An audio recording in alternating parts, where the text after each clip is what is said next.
Hermanos, vamos a pasar al tiempo de sermón y les voy a pedir, hoy día vamos a continuar, vamos a volver a nuestro estudio de Romanos, nuestra exposición de la epístola a los Romanos, y estamos en Romanos capítulo 9 y hoy día vamos a exponer el versículo 24 al 29 y el título del sermón el día de hoy es Nuestra esperanza y dependencia en la soberanía de Dios.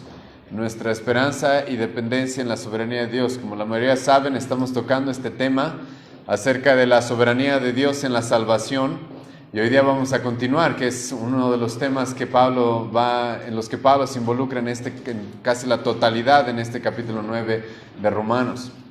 Así que les ruego que puedan abrir sus Biblias, Romanos 9, versículo 24 al 29.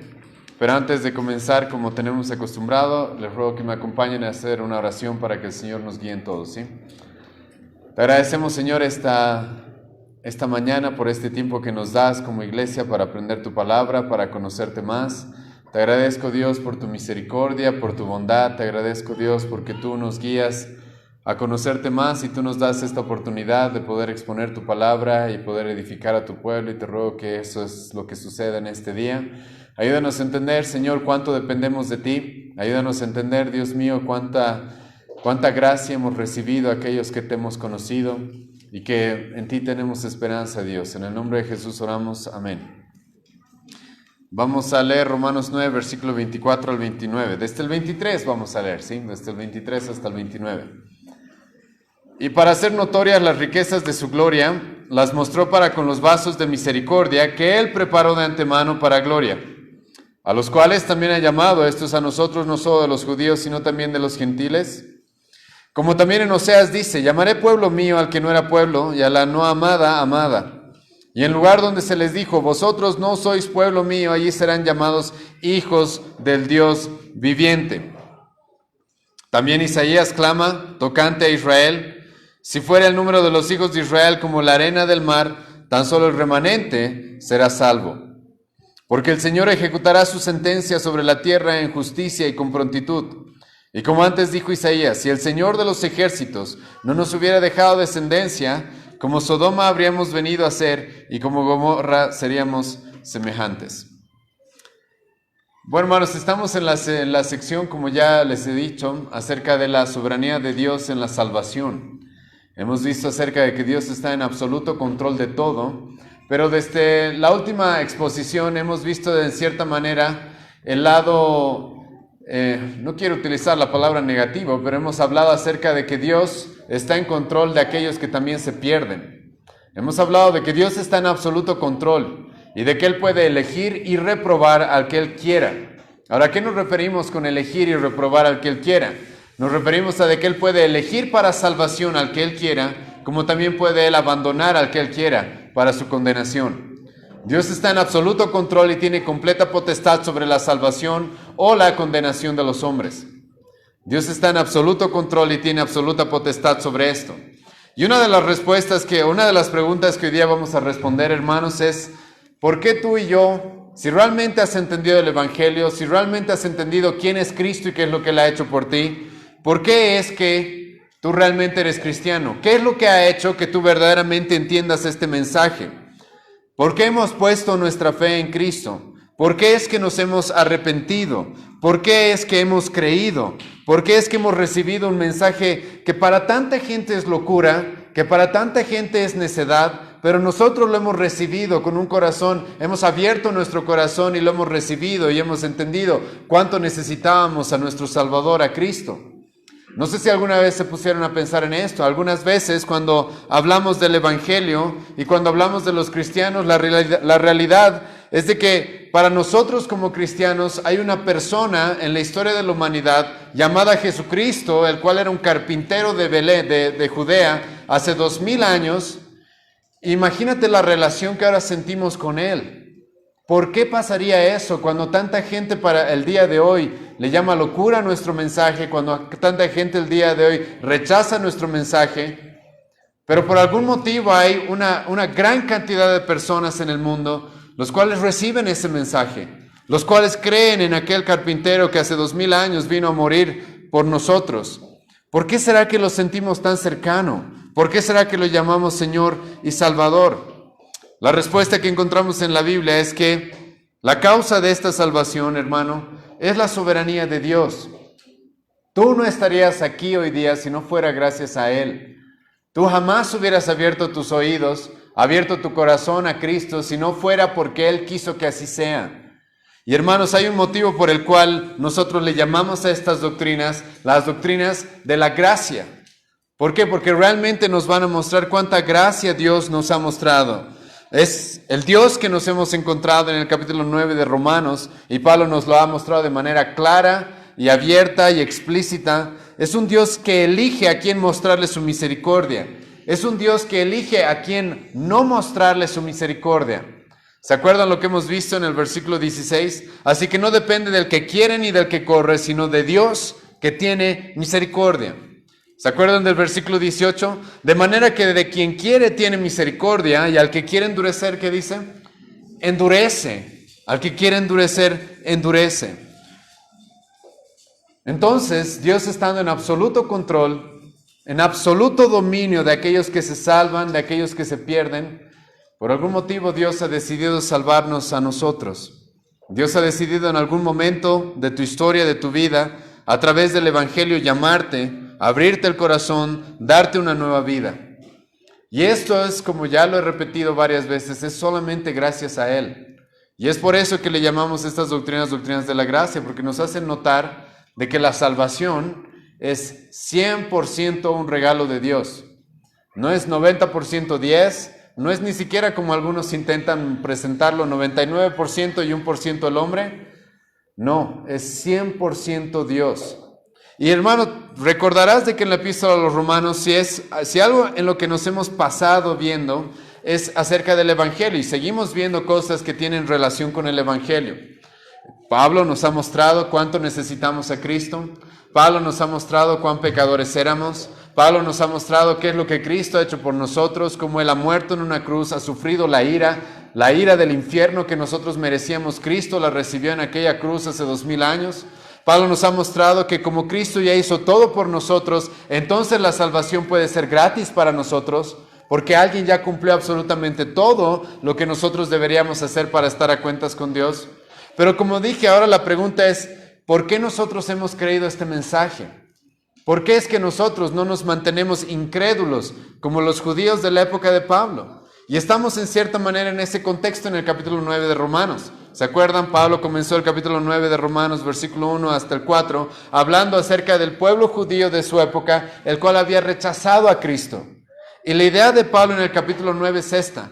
¿Por qué el pueblo judío, que ha tenido tantas bendiciones, ha tenido tantos privilegios, ha tenido tanta revelación de parte de Dios, ellos no creen, son incrédulos? Muchos de ellos, no todos, como vamos a ver en el capítulo 11, pero muchos de ellos han rechazado a su propio Mesías. ¿Por qué sucede esto? Y la respuesta del apóstol Pablo es porque Dios tiene que mostrarles su misericordia. Es porque Dios tiene que abrirles los ojos.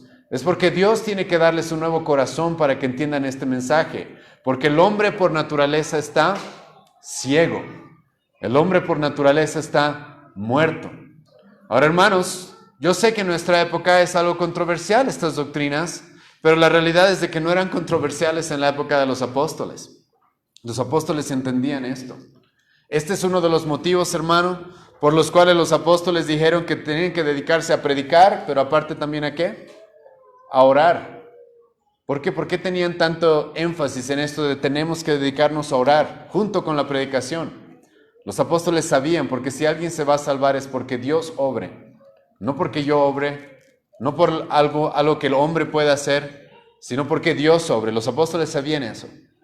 Pedro predica en el día del Pentecostés, capítulo 2 del libro de Hechos, y 3,000 se convierten, ¿verdad? Y alguno de ustedes estaría tentado a decir, wow, qué Pedro tan buen orador, seguramente fue su gran oratoria y labia la cual convenció a las personas. Pero ese mismo capítulo termina diciendo que ¿quién era el que añadía todos los días los que iban a ser salvos? Dios era el que añadía todos los días a aquellos que iban a ser salvos. En el capítulo 13 de Hechos, versículo 48, después de que el apóstol Pablo predica, escucha lo que dice la palabra. Y creyeron todos los que estaban ordenados, ¿para qué? Para vida eterna. ¿Quiénes creyeron? todos aquellos que Dios ya había predestinado para que crean. Hechos 16, versículo 14, nos encontramos con una mujer llamada Lidia, a la cual igual el apóstol Pablo está predicando, y la Biblia, ¿qué va a decir? Que Dios abrió su corazón para que entienda lo que se estaba predicando. La Biblia va a ser clara respecto a esto, de que la salvación y de que todos nosotros dependemos de Dios. Debemos, hermanos, entender esto. Lamentablemente la iglesia no entiende esto, hermanos. Por eso mucha gente intenta llenar sus iglesias no con la oración y la predicación de la palabra, sino con juegos y chistes y milagros y prosperidad y música. Porque realmente no creen lo que estamos viendo acá, de que Dios es el que añade. Dios me ha mandado a mí, tú ve y predica el evangelio, tú ve y predica mi palabra, y yo voy a ser el que obre en las personas. Yo no puedo convencer a nadie, de alguna forma, hermano, yo no puedo convencer a nadie que llegue a la salvación. Puedo predicar, puedo gritarles como lo hago todos los domingos, hermanos, pero al final el Espíritu Santo es el que tiene que obrar. Dios es el que tiene que obrar en sus corazones. Y eso es lo que Pablo nos va a mostrar en este pasaje. Dependemos completamente de Dios. ¿Quieres ver gente convertida? La Biblia nos dice, predícales y luego ora. Y no dejes de orar, porque Dios es el que tiene que obrar en ellos. Dios es el que tiene que darles una nueva vida, un nuevo corazón. Y eso es lo que Pablo nos ha estado mostrando acá. Dios es el que tiene que obrar. Dios es el que tiene que hacer. Y Dios, escucha, no está obligado. No está obligado a salvar a todos. Dios pudo haberte abandonado en cualquier momento de tu historia. Hemos visto esto, ¿se acuerdan? Déjenme recordarles un poco, versículo 21 al 22. Desde el versículo 20 voy a leer. Mas antes, oh hombre, ¿quién eres tú para que alterques con Dios? Dirá el vaso de barro al que lo formó, ¿por qué me has hecho así? ¿Se acuerdan?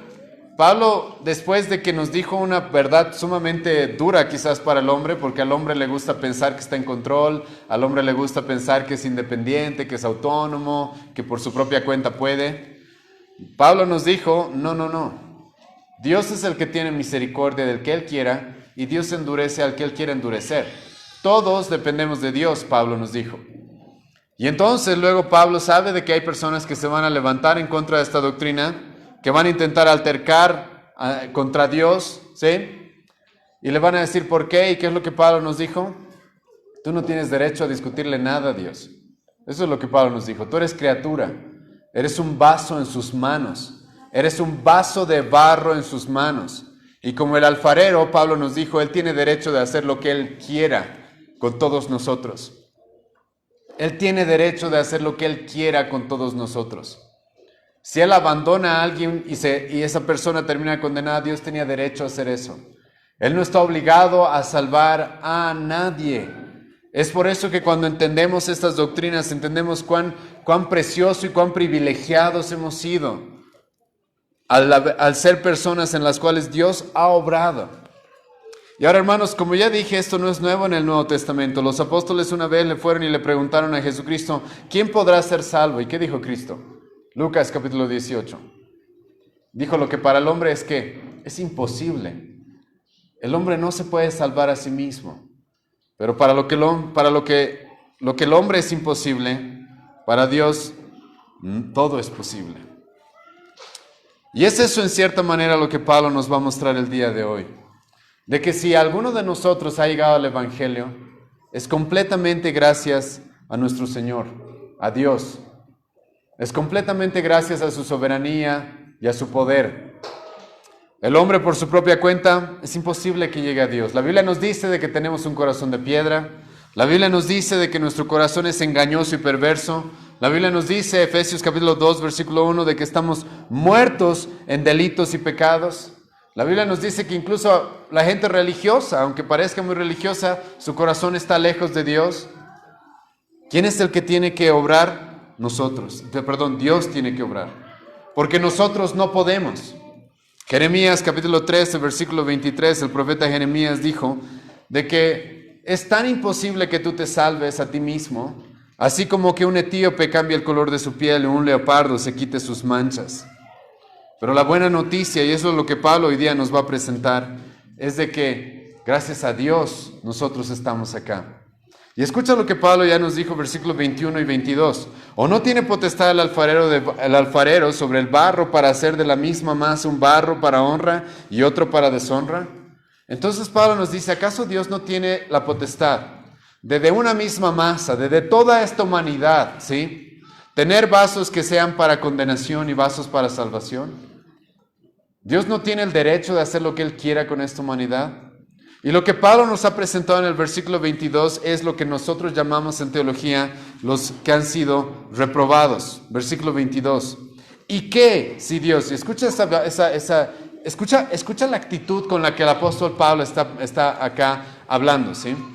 Él no está diluyendo estas verdades para nada. Incluso Pablo está enfrentándose de manera sumamente frontal, está enfrentándose ante aquellos que quizás tengan alguna objeción. Y Pablo les dice, versículo 22, ¿y qué? Si Dios, queriendo mostrar su ira y hacer notorio su poder, soportó con mucha paciencia los vasos de ira preparados para destrucción. Pablo dice, ¿y qué? Si Dios no quiere salvar a algunos. Y lo que nos hemos topado en la última exposición de Romanos es de que aquellas personas que no son salvas, aquellas personas que van a terminar condenadas, aquellas personas que odian a Dios, que aborrecen a Dios y van a terminar sufriendo el castigo de sus pecados, lo que Pablo nos dice acá es que Dios es tan soberano que incluso de esas que la soberanía de Dios lo que va a producir es que incluso esas personas terminen obrando para que Dios reciba la gloria. La gente que se pierda, Pablo nos dijo, está en los planes de Dios también. Y Dios va a recibir la gloria al mostrar su justicia y su poder. Y hemos hablado de esto en la anterior exposición. Cómo Dios va a mostrar su ira y su poder, y es algo irónico. Porque aquella gente que se rebela contra Dios, que no lo quiere, que lo odia, que lo rechaza, al final van a terminar siendo instrumentos para que Dios muestre cuán poderoso y cuán justo es. Y eso es lo que Pablo nos ha mostrado. Dios tiene la potestad de mostrar su ira y su poder, utilizando incluso como instrumentos esos vasos de deshonra, esos vasos preparados para destrucción. Y es ahí donde nos hemos quedado en la última sesión. Y en el versículo 23, pero ahora Pablo va a pasar de hablar de los que son reprobados, de aquellos que Dios ha elegido no salvar, porque Dios no tiene ninguna deuda con nadie. Simplemente dijo, ustedes no me quieren, yo tampoco. Y van a terminar ustedes siendo instrumentos para mi ira, para mostrar cuán poderoso soy. De Pablo a hablar de los que son reprobados, ahora Pablo pasa a hablar de los que son elegidos. Versículo 23.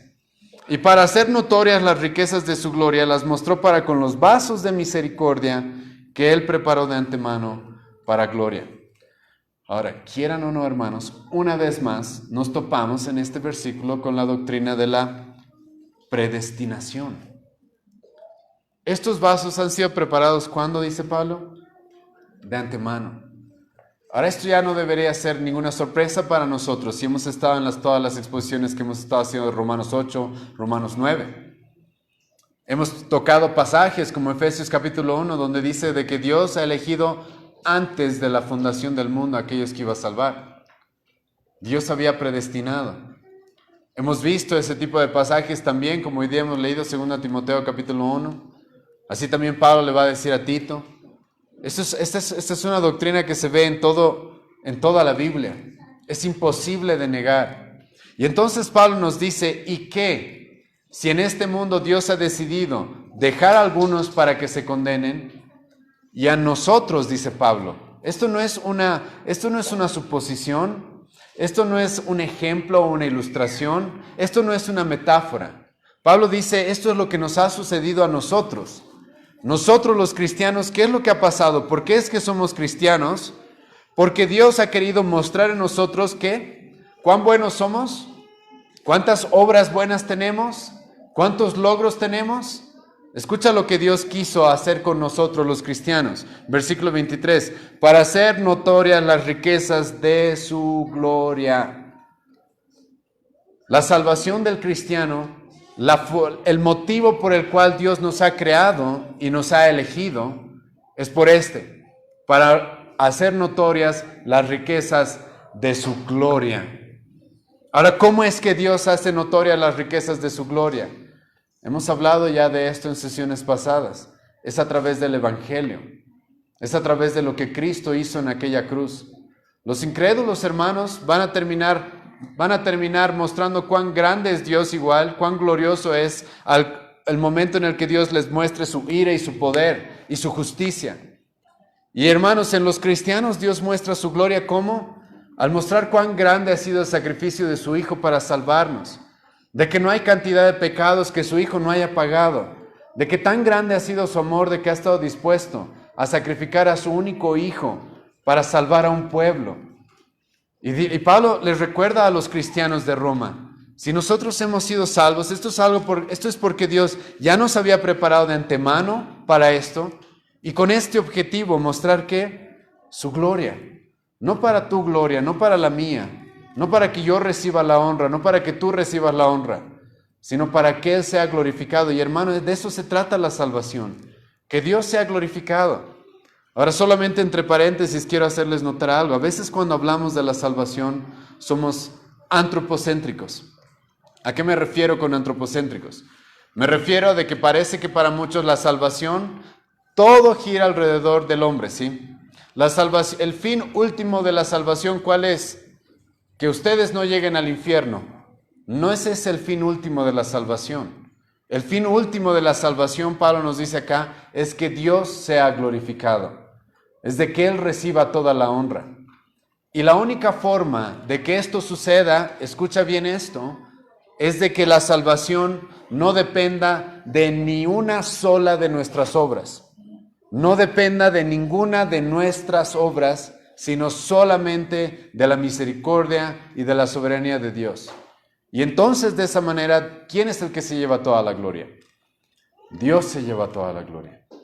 Y Pablo, después de haber hablado de aquellos que Dios ha decidido no salvar, ahora habla de nosotros, los cristianos, los cuales han entendido quién es Cristo, han puesto su fe en Cristo. Y Pablo les dice, esto es ¿por qué? Porque Dios quiso mostrar su gloria en nosotros, nos ha querido formar como vasos de misericordia. La palabra vasos hace referencia a que Él es el que nos ha formado, Él es el que nos ha hecho. Les animo a leer Isaías 43, versículo 7, donde se habla de lo mismo. A los llamados de mi nombre yo los formé, yo los hice para mi gloria, dice el profeta Isaías. Y Pablo nos dice, hemos sido preparados de antemano, de antemano. Y esto, hermanos, son dos caras de una moneda, ¿sí? Si Dios elige, si Dios predestina, como hemos visto en el capítulo 8, como hemos visto en el capítulo 9, estas son dos caras de una moneda. Unos, Dios ha decidido no salvarlos. Ahora, hermano, tal vez tienes alguna pregunta en tu mente respecto a esto, y ya las hemos respondido en exposiciones pasadas, si es que no has podido estar en las anteriores exposiciones. El que Dios haya decidido no salvar a algunos no significa, por si acaso, de que hay una persona ahí que quiere ser salva, que quiere llegar al cielo, que quiere poner su fe en Cristo, y Dios le dice, no, a ti no, jamás, no pasa eso, ni te imagines que suceda eso, ¿sí? Lo que sucede es de que Dios ve una humanidad que lo odia, lo aborrece, no lo quiere, y Dios dice, está bien, tengan lo que quieren, no los voy a salvar. Y Dios ve otro pedazo de la humanidad que igual lo odia, lo aborrece, no lo quiere, y Dios dice, sabes, a ti sí te voy a salvar, te voy a cambiar el corazón, te voy a dar una nueva mente, voy a abrirte los oídos para que entiendas quién es Cristo, te voy a regalar el don de la fe. Es eso a lo que nos estamos refiriendo cuando hablamos de la soberanía en la elección, en la salvación que Dios nos regala. Y entonces Pablo nos dice, hay ciertos vasos, hay cierta cantidad de personas en esta humanidad las cuales Dios ha decidido salvar, las cuales Dios ya ha preparado de antemano. Versículo 24, a los cuales también ha llamado, esto es a nosotros, no solo de los judíos, sino también de los gentiles. Y ahora, hermanos, yo sé que nos hemos topado con unas doctrinas bien fuertes y duras contra el hombre, ¿sí? Pero aquí encontramos, hermanos, realmente esperanza en el Señor. ¿Por qué? Porque al que Él quiere puede salvar, al que Él quiera puede llamar. Y Pablo le dice a los romanos, y escucha, imagínate que tú estás en la iglesia de Roma y te enteras de esto, ¿sí? Te enteras de que Dios a algunos ha decidido no salvar. Y por algún motivo, ¿sí? Tú has creído en Cristo. Y ahora Pablo, ¿qué te está diciendo? Esto es porque Dios te llamó, esto es porque Dios ya te eligió, esto no es gracias a tu inteligencia, a tu intelecto, a cuán erudito eres No, es porque Dios quiso hacerlo, es porque Dios ya había planeado esto. Tú sentado en la iglesia de Roma escuchando eso, ¿darías más gloria a Dios o menos gloria a Dios? Al saber de que Dios te pudo haber abandonado en cualquier momento. Él pudo haberte desechado con toda justicia en cualquier momento. Y ahora escuchas del apóstol Pablo que en nosotros, Dios por algún motivo, fuera de nosotros, solo por su soberanía, solo porque Él lo decidió mostrar las riquezas de su misericordia y nos llamó en algún momento. Y esa palabra llamar es importante. La palabra llamar siempre hace referencia, hermanos, pueden imaginarse esto, a la humanidad en su totalidad que está yéndose en su camino hacia la destrucción, pero que en algún momento Dios viene y de manera particular llama a algunos. Y entonces en algún momento yo que estaba en ese camino hacia mi perdición, porque lo quería, porque amaba el pecado, porque odiaba a mi Creador, Dios en algún momento dice, Álvaro, y me llama. Y el llamamiento que Pablo utiliza acá, la palabra para llamar en el Nuevo Testamento siempre hace referencia a una doctrina que conocemos como una doctrina de la gracia igual, que es el llamamiento eficaz. Jesucristo dijo, mis ovejas, ¿qué hacen? Escuchan mi voz. Y después de escuchar mi voz, ¿qué hacen? Es inevitable, me van a seguir. Y es eso lo que Pablo le recuerda a los romanos que Dios ha hecho en ellos. Todos éramos parte de una misma masa. Todos éramos parte de una misma humanidad, la cual estaba camino hacia la perdición. Pero Pablo dice, pero Él nos ha llamado. En un momento Él ha querido sacarnos de ese camino y guiarnos por otro camino completamente distinto. Y ese ha sido un llamado el cual no hemos podido resistir. Nadie puede resistir ese llamado. Escucha lo que el apóstol Pedro va a decir, 1 Pedro 1:16. Así que como el que os llamó es santo. 2 Pedro 1:3, aquel que os llamó, hemos leído 2 Timoteo 1, versículo 9, cuando de la misma forma se hace referencia a aquel que nos llamó. Y esto ya lo he dicho antes, déjeme solamente repetirlo, pero esto es la forma en la que Dios siempre ha obrado. ¿Qué estaba haciendo Adán, hermanos, después de pecar? ¿Corriendo a Dios para salvarse?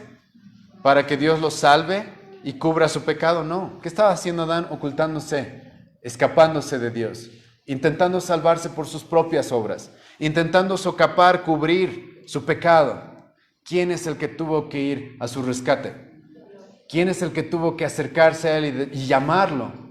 Dios. ¿Dónde estaba Abraham cuando Dios lo llamó?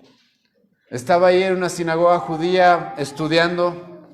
No, todavía no había sinagogas judías, hermanos, ya sé. ¿Pero qué estaba haciendo Abraham?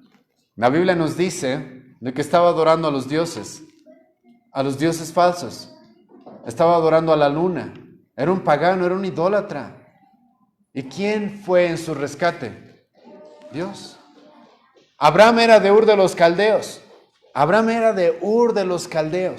¿Sí? Un lugar completamente pagano e idólatra. Adorando a falsos dioses, viviendo en pecado, en inmoralidad, en idolatría. Y Dios decide acercarse a Abraham y llamarlo. ¿Abraham pudo resistirse a ese llamado? No. Lo mismo sucede con Noé, lo mismo sucede con David, lo mismo sucede con cualquier persona que sea parte verdaderamente del pueblo de Dios. Es porque Dios lo llamó. Y ese es el motivo por el cual nosotros, a pesar de que quizás en su momento, como el mismo apóstol Pablo, éramos rebeldes, éramos apáticos, éramos enemigos de Dios, en algún momento no pudimos resistir ir a Cristo, poner nuestra fe en Él. Entendimos cuán pecadores somos. ¿Por qué pasó eso? La Biblia nos dice, porque Él nos llamó. Entonces hay esperanza. Hay esperanza para cualquier persona, porque la salvación es porque Él llama. La salvación es porque Él la elige. La salvación es porque Él la ha preparado de antemano. Y Pablo nos dice, versículo 24, a los cuales también llamó a estos a nosotros, no solo de los judíos, sino también de los gentiles. ¿Qué está diciendo Pablo acá? Dios puede llamar al que Él quiera llamar. No importa de qué nacionalidad. Tampoco La Biblia nos dice, a pesar de que los judíos creían eso, de que la salvación muchas veces es por nacionalidad. Simplemente por haber nacido de la descendencia de Abraham, muchos creían en su época que eso ya está, eso ya era suficiente para ser salvo. Pero no es así. La Biblia nos dice de que Dios está dispuesto a mostrarle su misericordia y a salvar de todas partes del mundo. Por eso Jesucristo le mandó a sus discípulos y les dijo que vayan y prediquen el Evangelio, ¿a dónde? A todas las naciones. Y es aquí, hermanos, donde nos topamos con el tema central el día de hoy, es esto, de que tenemos esperanza en la soberanía de Dios. Y Pablo les dice esto: si fuera por nosotros, todos deberíamos ser condenados. Pero por algún motivo, Dios ha decidido llamarnos y llamar personas no solamente de una cultura, de una raza, de un país, sino de todas partes. Tanto judíos como griegos, tanto judíos como gentiles. Cristo le mandó a sus discípulos: vayan y prediquen el Evangelio a todas las naciones, porque hay esperanza en todo lugar. ¿Por qué? Porque Dios es el que llama. Hermanos, si no comprendiéramos esto, escucha cuán desesperante sería mandar misioneros, como hemos tenido la semana pasada, un misionero que se va al África, ¿sí?, a Sierra León, o mandar misioneros a esas tribus en las cuales lo único que hacen es adorar a dioses y no saben leer, no saben nada del Evangelio, de la palabra de Dios. Imagínate cuán desesperante sería. Cuán desesperante sería mandar. ¿Por qué mandaríamos misioneros? Si dependiera del hombre, sería realmente desesperante, porque ¿cómo podrían llegar a la salvación tales personas? Pero Pablo nos presenta acá de que no, más bien hay esperanza para todas esas personas, porque Dios es el que llama, Dios es el que escoge, Dios es el que hace las cosas. ¿Se acuerda del apóstol Pablo? ¿Se acuerda de Hechos capítulo 18? Cuando Pablo está en su camino, en cierta manera, a Corinto, pero Pablo por algún motivo como que decide, mejor me voy a otro lugar. ¿Y qué le dice Dios a Pablo? No, Pablo, tengo mucha gente acá que es mía. Ya la he preparado, ya la he predestinado. Ve y yo los voy a llamar en su momento. Esa es la confianza que tenemos para predicar el Evangelio. Esa es la confianza que tenemos y el por qué nosotros predicamos la palabra de Dios. Con confianza, porque Dios es el que llama. Dios es el que puede hacer la obra. De otra manera, realmente, hermanos, viviríamos en completa desesperación. Y Pablo va a utilizar ahora, continuando nuestro pasaje, un ejemplo sacado del libro de Oseas. Versículo 25, escucha lo que dice. Como también en Oseas dice: llamaré pueblo mío al que no era mi pueblo y a la no amada amada.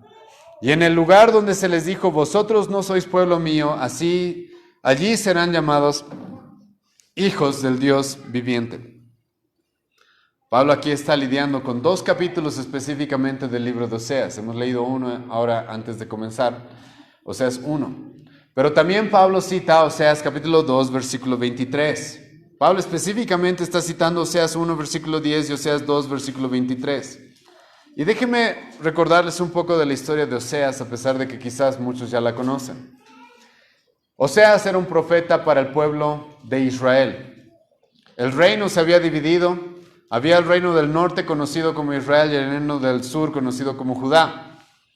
Y Oseas específicamente fue un profeta para el reino del norte. Y si ustedes conocen algo de la historia en el Antiguo Testamento, saben de que el reino del norte era un reino que realmente estaba perdido. Desde que se dividió, desde que hubo la división y se dividieron entre el norte y el sur, el reino del norte nunca tuvo un buen rey. Fue un reino el cual se fue a la inmoralidad, a la idolatría, se apartó de Dios. A tal grado que Dios los va a disciplinar de manera muy fuerte. Dios les va a hacer caer su juicio de manera muy fuerte a ellos. Y entonces cualquiera hubiera pensado, hermanos, este pueblo ya no tiene solución, ya no tiene esperanza. Y entonces Dios llama al profeta Oseas. Y a Oseas, como hacía Dios con los profetas en el Antiguo Testamento, ellos, aparte de predicar el mensaje, Dios muchas veces les pedía que su vida ejemplifique el mensaje. Dios sigue haciendo eso con los pastores hasta nuestra época, pero eso es para otro momento.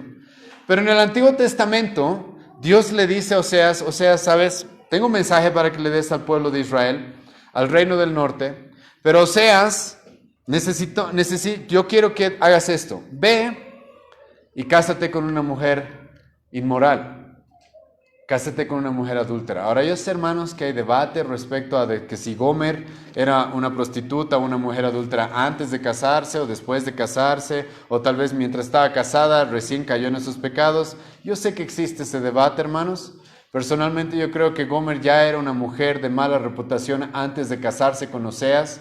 Oseas siendo parte del sacerdocio, Oseas siendo un profeta de Dios, Dios le manda que se case con esta mujer. Ahora, ¿por qué Dios hace todo esto?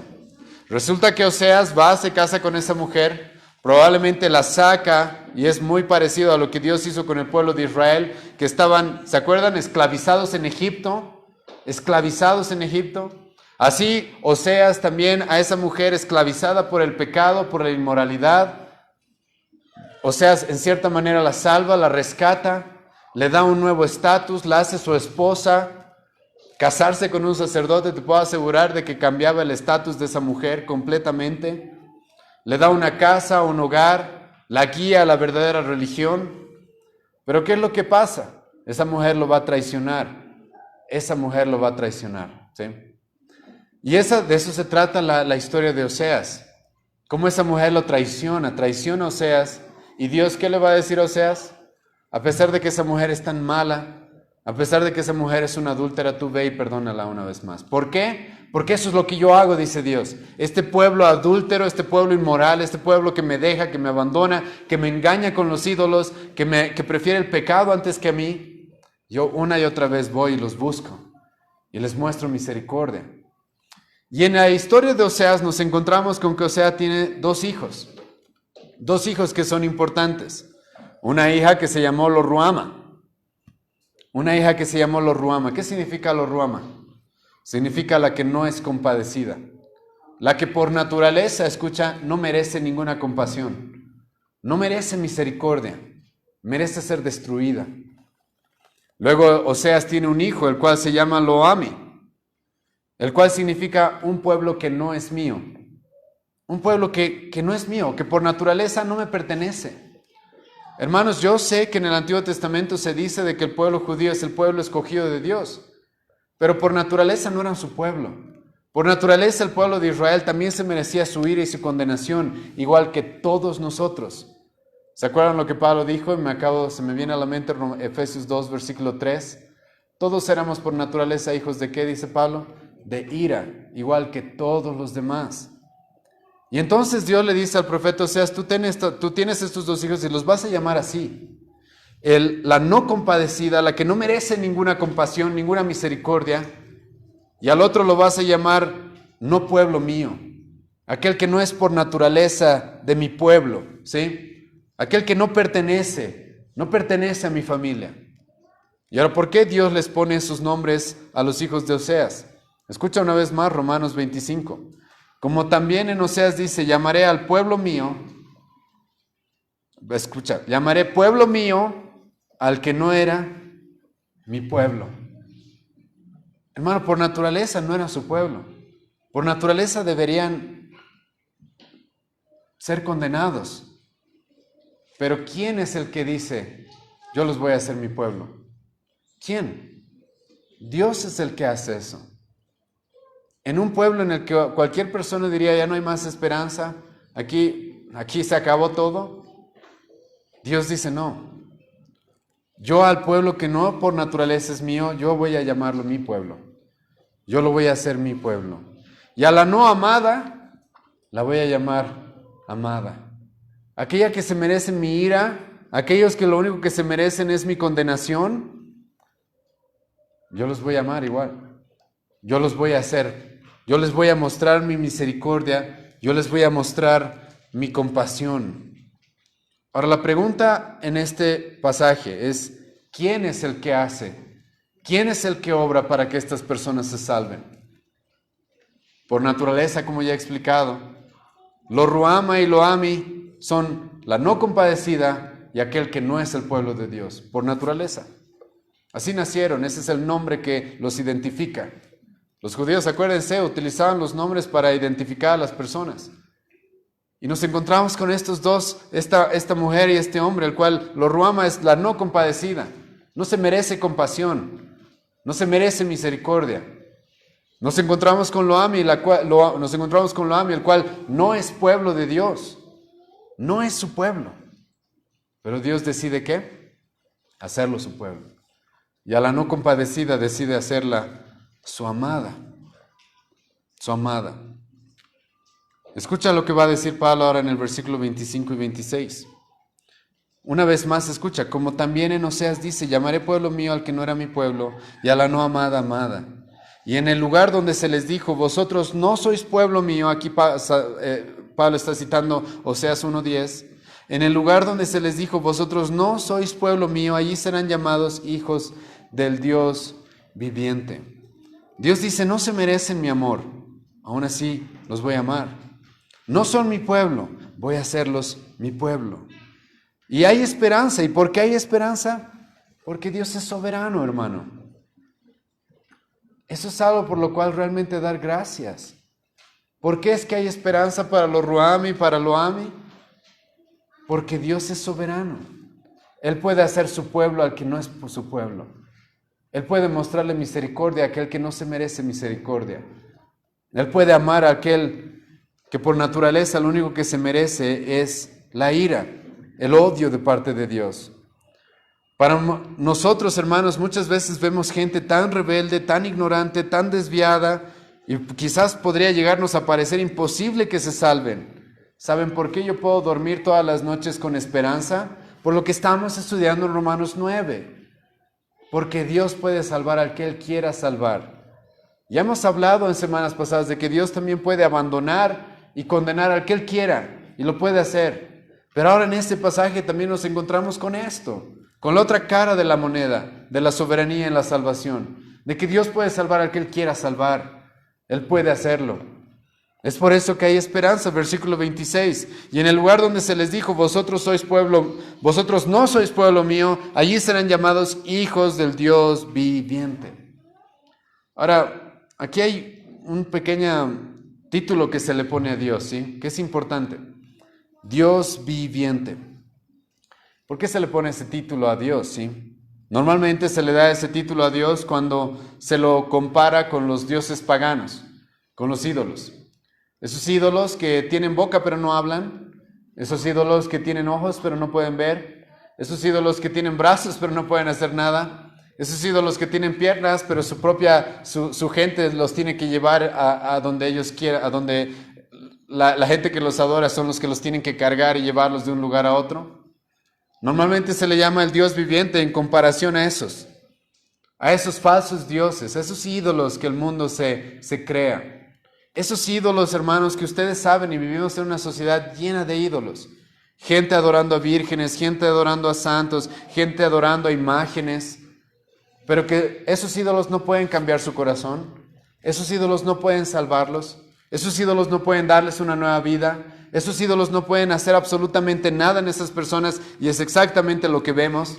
No pasa nada en esas personas. Pero nuestro Dios, dice Pablo, es un Dios que está vivo. Él sí hace, Él sí obra, Él sí al que quiere salvar, salva, Él sí al que quiere endurecer, endurece, Él sí al que quiere mostrarle misericordia, le muestra misericordia, Él sí, como hemos visto, llama al que Él quiera llamar, Él sí ama, Él sí cambia a las personas. Es el Dios viviente, y es porque es viviente que tenemos esta confianza y esta esperanza. Escucha, los judíos confiaban en su descendencia. Muchos en la época de Pablo confiaban en esos falsos ídolos y esos falsos dioses que no pueden hacer absolutamente nada. Nosotros, Pablo nos dice, creemos en ese Dios viviente, el cual puede hacer un pueblo que no es su pueblo, puede mostrarle misericordia a aquellos que no se merecen misericordia, Él puede mostrarles, Él puede cambiar, Él puede quebrar el corazón más endurecido, Él puede cambiar el corazón de cualquiera y llamarlo y hacerlo su pueblo. Y entonces Pablo, escucha lo que va a continuar diciendo, versículos 27 y 28. También Isaías clama. Ahora esto es importante, hermanos. Les dije de que en el capítulo 9 de Romanos encontramos como 15 citas o referencias al Antiguo Testamento. Lo que Pablo quiere que entendamos es de que lo que él nos ha estado predicando, enseñando en estos pasajes, no es invento suyo, sí, está basado en la Escritura. Es lo que la Escritura dice. Y ahora escucha, si había algo que los judíos, como ya he mencionado, pensaban, era que por ser descendientes de Abraham ya eran salvos. Muchos de ellos pensaban eso, por eso en Juan 8 le van a decir, nuestro padre es Abraham, le van a decir a Jesucristo con mucho orgullo. Y escucha lo que Pablo le va a decir incluso a los judíos. Si alguno de ustedes es salvo, ¿es gracias a quién? Es gracias a Dios. No es gracias a Abraham, no es gracias a su descendencia, no es gracias a su familia, no es gracias a su religiosidad. Escucha, versículo 27 en adelante. También Isaías clama tocante a Israel.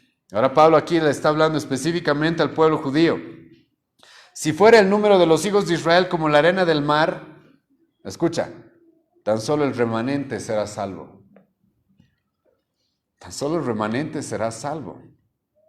Dice, sí, hay mucha gente que se hace llamar judía. Lo mismo podríamos decir a veces de los cristianos. Hay muchos que se hacen llamar cristianos. Pero hay un remanente escogido por gracia, le dice Pablo al pueblo judío. Hay un remanente que Dios ha escogido y solo ellos van a ser salvos. Versículo 28, porque el Señor ejecutará su sentencia sobre la tierra y en justicia y con prontitud. Y como antes dijo Isaías, si el Señor de los ejércitos no nos hubiera dejado descendencia, como Sodoma habríamos venido a ser y como Gomorra seríamos semejantes. Dios va a juzgar al mundo, dice Pablo. Dios, y está utilizando lo que Dios hizo en el Antiguo Testamento. Dios los va a juzgar, Dios los va a condenar y es lo que se merecen. Pero Dios quiere salvar un remanente. Dios pudo haber destruido al pueblo de Israel por completo en el Antiguo Testamento. Y es más, en algunos lugares pareciera que están a punto de ser completamente destruidos. Pero ¿qué nos topa el apóstol? ¿Con qué es con lo que nos enfrenta el apóstol Pablo en esta sección? Dios quiso salvar un remanente. ¿Quién quiso salvar? Dios. ¿A quiénes? A todos, no, a un remanente. Una vez más, la soberanía de Dios en la salvación. La soberanía y gracia de Dios en la salvación. La descendencia que Dios le había dejado al pueblo de Israel era aquellos que Dios había decidido salvar. Dios le está diciendo al pueblo de Israel, si tu esperanza está puesta en quién, en Dios, no en tu descendencia, no en tus logros, no en tu nombre, es en solamente que Él te haya mostrado misericordia. Es por eso que luego va a citar Pablo Isaías capítulo 1, versículo 9, en el versículo 29. Y como antes dijo Isaías, si el Señor de los ejércitos no nos hubiera dejado descendencia, como Sodoma habríamos venido a ser y como Gomorra seríamos semejantes. Ahora eso tiene gran aplicación, hermano, para nosotros. ¿Sabes por qué el pueblo o los cristianos siempre son humildes? Ahora, no estoy diciendo por si acaso la palabra humildad, como muchos la utilizan, pasivos, gente que no habla, gente que no quiere decir nada. No estoy hablando de esa pasividad o de esa falsa humildad. Pero el cristiano por naturaleza es humilde. ¿Y por qué es esto? Por lo que Pablo nos está diciendo acá, a través de lo que el profeta Isaías nos dijo. ¿Alguna vez, hermano, prendes el televisor y ves tanta maldad en el mundo, sí? Ves los carnavales, el gran poder y todo lo que hace la gente a nuestro alrededor y dices qué terrible y te duele en el corazón. ¿Sabes lo que Pablo te está diciendo acá? Si no fuera por Dios, tú serías igual. Estarías en el mismo camino. Y más fuerte aún, Pablo le está diciendo esto al pueblo judío. Al pueblo judío le está diciendo, ustedes serían como Sodoma y Gomorra si Dios no hubiera tenido misericordia de un remanente. Ustedes hubieran terminado como Sodoma y Gomorra. Algunos de ustedes tal vez no saben cómo vivían los de Sodoma y Gomorra. En completa inmoralidad. En completa inmoralidad. En profundos vicios e inmoralidad. A tal grado que los de Sodoma y Gomorra, para complacerse, para satisfacer sus placeres, incluso querían violar a los ángeles. Vivían en completa inmoralidad. Y escucha lo que Dios le dice al pueblo judío. Aquellos que supuestamente eran los más religiosos de aquella época, ustedes serían como Sodoma y Gomorra si no fuera por Dios. Si Dios no los hubiera salvado, si Dios no los hubiera escogido para salvarlos, si Dios no los hubiera preservado de toda esa maldad, ustedes estarían en el mismo camino. El cristiano, hermano, entiende esto. Es por eso que cuando vemos esa maldad nos duele, pero al mismo tiempo damos gracias a Dios porque sabemos que podríamos haber estado en el mismo camino. Yo estaría igual que todos ellos que ahora se están perdiendo y están involucrados y están sumergidos en el pecado, la inmoralidad, los vicios, estaría igual, y yo lo sé. Si no fuera por quien dice el profeta Isaías, si no fuera por quien dice el apóstol Pablo, si no fuera por Dios. Y ahora Dios aquí se nos lo presenta como Dios de los ejércitos. ¿Qué significa esto? ¿Por qué se le da ese nombre, Jehová Sabaoth? ¿Por qué? Esa palabra, hermanos, hace referencia a que Él está en absoluto dominio de todo. Nadie, absolutamente nadie se puede oponer a su voluntad y a sus designios y a sus decretos. Y eso, hermanos, es un motivo por el cual dar gracias. Yo estaba en mi camino a ser como Sodoma y Gomorra. A eso me dirigía. Pero Dios me ha querido salvar. Y como es Dios de los ejércitos, aquel que controla absolutamente todo, entonces me puede salvar. Es porque Él es soberano, es porque Él está en absoluto dominio y control de todo. Y es lo que Pablo, hermanos, nos está mostrando en este pasaje. Dios ha abandonado a algunos y decide, no, a ti no te salvo, porque no quiero, porque yo voy a mostrar misericordia que yo quiera mostrar. Yo no estoy obligado a salvar a nadie, dice Dios, y es lo que nos ha mostrado en los anteriores pasajes. Pero ahora ya hablando de los cristianos, Pablo nos está humillando y mostrándonos de que si estamos acá, hermanos, es gracias a Él. Es completamente y 100% gracias a Él. Ni una obra mía cuenta para haberme salvado. Ni un logro mío cuenta para haberme salvado. La fe no es una obra mía, es un don de Dios. Efesios 2:8, Filipenses 1, versículo 29. Es un regalo. Yo jamás hubiera podido poner fe en Cristo si no hubiera sido por Él. Y Pablo les está llamando a los romanos a que entiendan esto, de que ellos dependen completamente de su soberanía, de que ellos dependen completamente de su soberanía y de que ellos dependen completamente de su misericordia. Y hermanos, es cuando entendemos esto que, como he empezado, es que podemos tener esperanza. Es que podemos tener esperanza, porque Dios es el que salva a las personas, no nosotros. Entonces yo voy y predico al ateo más ateo, puedo tener esperanza para esa persona, porque Dios es el que llama, Dios es el que cambia, Dios es el que obra, Dios es el que elige. Dios no depende de nosotros, nosotros dependemos de Él. Y es por eso que podemos tener esperanza, porque Él es Dios de los ejércitos, el Dios viviente que hace lo que Él quiere en el cielo y en la tierra, y no hay quien pueda detener su mano, ni siquiera preguntarle qué haces. Ese es Dios, hermanos. Vamos a orar para terminar, ¿sí? Te agradezco, Señor, esta mañana por este tiempo que hemos tenido de estudio. Te agradezco, Dios, por tu misericordia y por tu bondad, y especialmente hoy día te agradecemos porque, Señor, sabemos que aquellos que hemos puesto nuestra fe en Cristo hemos sido salvos de todos nuestros pecados, de toda la condenación. Pero cuando nos preguntamos, Señor, ¿por qué? ¿Por qué puse mi fe en Cristo? ¿Por qué es que sentí esa necesidad de ir a un Salvador que haya muerto por mí, que haya vivido por mí? Tu palabra nos es clara al mostrarnos de que es solamente gracias a ti. Solamente gracias a ti. Nosotros, Señor, personas las cuales estamos en nuestro camino a vivir como los sodomitas, como los de Gomorra, nuestro camino a la perdición, por algún motivo decidiste salvarnos. Tú decidiste hacernos tu pueblo cuando por naturaleza no somos tu pueblo. Y te agradezco, Dios, porque esa es la verdad, que la salvación es 100% obra tuya, 100% gracia, Dios. Y te ruego de que les ayudes a entender esto a todos los hermanos aquí presentes, Dios mío. Y aquellos que no te conocen, Señor, entiendan que dependen completamente de ti, que dependen de ti, que tú tienes misericordia, del que tú quieras tener misericordia. En el nombre de Jesús oramos, amén.